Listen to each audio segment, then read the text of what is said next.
ತಟ್ಟಂತ ಮಾಡಿ ರುಚಿಕರವಾದ ಬದನೆಕಾಯಿ ಗೊಜ್ಜು. ಒಂದು ಬದನೆಕಾಯಿ ತೆಗೆದುಕೊಳ್ಳಿ, ಚೆನ್ನಾಗಿ ತೊಳೆದು ಸೈಡಲ್ಲಿ ಉದ್ದವಾಗಿ ಕಟ್ ಮಾಡಿ, ನಂತರ ಅದಕ್ಕೆ 5ರಿಂದ 6 ಎಸಳು ಬೆಳ್ಳುಳ್ಳಿ ತೆಗೆದುಕೊಂಡು ಅದರೊಳಗೆ ಸಿಕ್ಕಿಸಿ, ಮೆಣಸನ್ನು ಕಟ್ ಮಾಡಿ, ನಂತರ ಎಣ್ಣೆ ಸವರಿಕೊಂಡು ಸಣ್ಣ ಉರಿಯಲ್ಲಿಟ್ಟು ಬದನೆಕಾಯಿಯನ್ನು ಸುಟ್ಟುಕೊಳ್ಳಿ. ನಿಮಗೆ ಬೆಳ್ಳುಳ್ಳಿ ಜಾಸ್ತಿ ಬೇಕಾದರೆ ಬೆಳ್ಳುಳ್ಳಿನೂ ಜಾಸ್ತಿ ಹಾಕ್ಕೊಳ್ಬೋದು, ಖಾರ ಜಾಸ್ತಿ ಬೇಕಾದರೆ ಖಾರನೂ ಜಾಸ್ತಿ ಹಾಕ್ಕೊಳ್ಬೋದು. ಅದನ್ನು ಚೆನ್ನಾಗಿ ತಿರುಗಿಸಿ ಚೆನ್ನಾಗಿ ಸುಡಬೇಕು.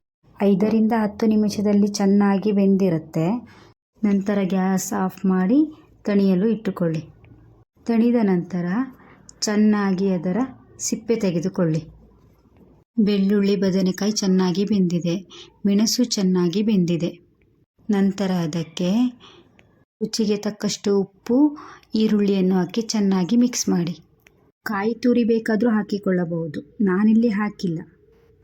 ಚಪಾತಿ, ರೊಟ್ಟಿ, ಊಟದ ಜೊತೆ ತಿನ್ನಲಿಕ್ಕೆ ಒಂದು ರುಚಿಕರವಾದ ಗೊಜ್ಜು. ರುಚಿಕರವಾದ ಬದನೆಕಾಯಿ ಗೊಜ್ಜು ಸವಿಯಲು ಸಿದ್ಧ. ಇದೇ ರೀತಿ ವಿಡಿಯೋಗಳಿಗಾಗಿ ನಮ್ಮ ಚಾನಲ್ನ ಸಬ್ಸ್ಕ್ರೈಬ್ ಮಾಡಿ. Thank you.